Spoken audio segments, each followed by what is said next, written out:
What was that? Oh, that's termites. The place is just crawling with termites. And why do you have the shades down, Granny? Oh, well, the sun hurts my eyes, so I pull down the shades. Alibi the wolf? And that's why you're wearing dark glasses, Granny? What else? Come closer, Little Red Riding Hood, so's I can see you. But when Red Riding Hood got closer to what she thought was her grandma, she noticed how strange her granny looked. My, Granny, you must be sicker than you thought. You look so funny. You mean funny ha-ha or funny she? I mean funny, yeah. Elucidate, my child, elucidate. Well, for instance, Said Red. what big eyes you got. The better to, see you with. Answered the wolf, who was always quick with an ad lib. And like, what big ears you got, Grandma. The better to, hear with. Explained the wolf.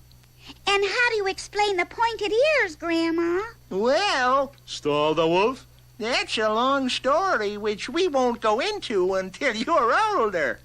And for goodness sakes, Granny, what's with those hairy hands? Well, I guess I'm using too much detergent in my dishwashing. And that's not all, Granny. Said Red. You got a big mouth. Natch, the better to eat you with. And with that remark, he started chasing Little Red Riding Hood around the room.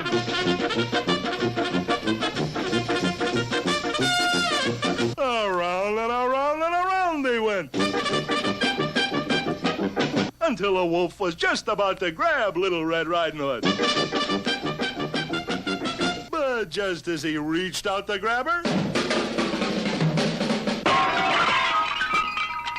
Who left that skateboard in the bedroom? Screamed the angry old wolf. Okay, I'm getting tired of being a nice guy. I'm gonna get tough.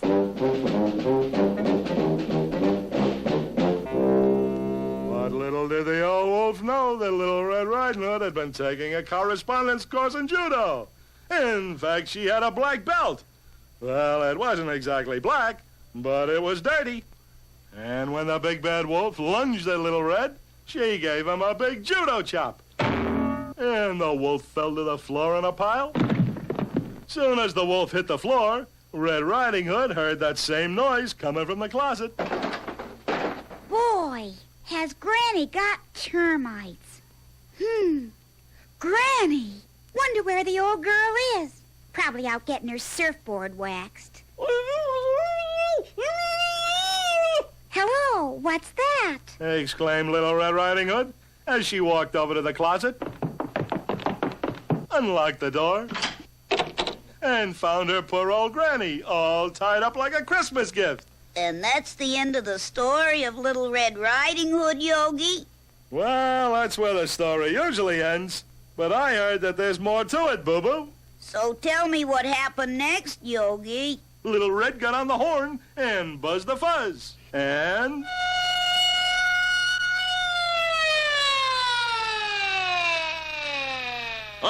All right. What's the trouble? It's this dirty old wolf.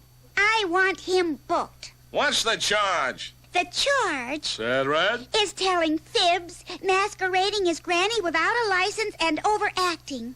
I'll be down later to sign a complaint. All right, Big Bad Wolf. You'd better come along with me.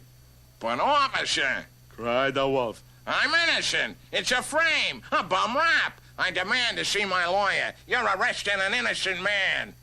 But the big bad wolf was taken to jail and booked just the same. And that's the end of the story, Yogi? Almost. The big bad wolf got himself a smart lawyer and almost beat the rap. How could he do that, Yogi? Well, you know what a prevaricator he was. As a matter of fact, you just can't believe anything a wolf tells you. Anyhow, at the trial, the big bad wolf took the stand in his own defense and told his side of the story. Your Honor, Said the wolf, fibbing through his teeth. it all started when I was walking through the woods, on my way to take some warm soup to a sick friend. I'm always doing good deeds like that. It's just the way I am. When the plaintiff, Miss Red Riding Hood, came along, and I noticed she was crying.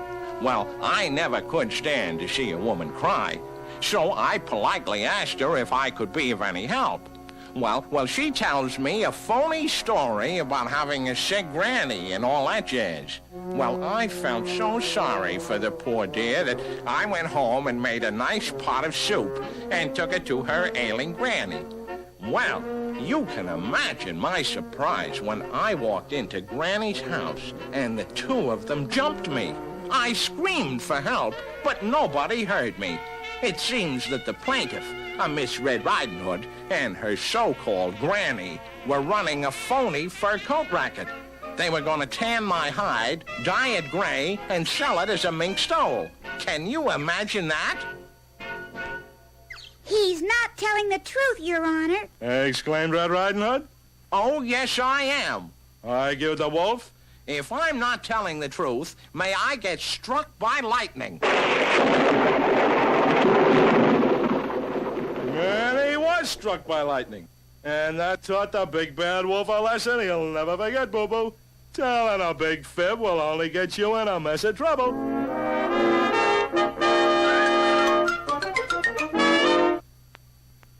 Now, Little Red Riding Hood was a chick with a little old granny who was awful sick. So she went to visit her granny one day and met a big bad wolf on the way. "Don't sweat it, Red, don't be alarmed," said the big bad wolf with his phony charm. "Just want to warn you about the big bad fox and ask you what you got in the big lunchbox. Just a few goodies, one kind or another, I'm fetching to my poor sick grandmother. I'm sorry, old wolf, but I can't stay." And with that, Little Red went on her way. Now the wolf let her go, but not for good, 'cause he had plans for Red Riding Hood. And when she arrived at Granny's pad, Red didn't know it, but she'd been had. "Come on in," she heard Granny call, but it wasn't really Granny at all. Sitting up in bed, to her surprise, was Little Red's granny with great big eyes. "What big eyeballs you got," says Red, "and pointed ears on top of your head." But the wolf just smiled and winked and grabbed Red Riding Hood, the pink. But little did that old wolf know that Little Red had learned judo. She quickly raised her hand and pop, she gave that wolf a judo chop. And that is how the story ends. Now the wolf and Little Red definitely are friends, but he learned a lesson and learned it good. Don't fool around with Red Riding Hood.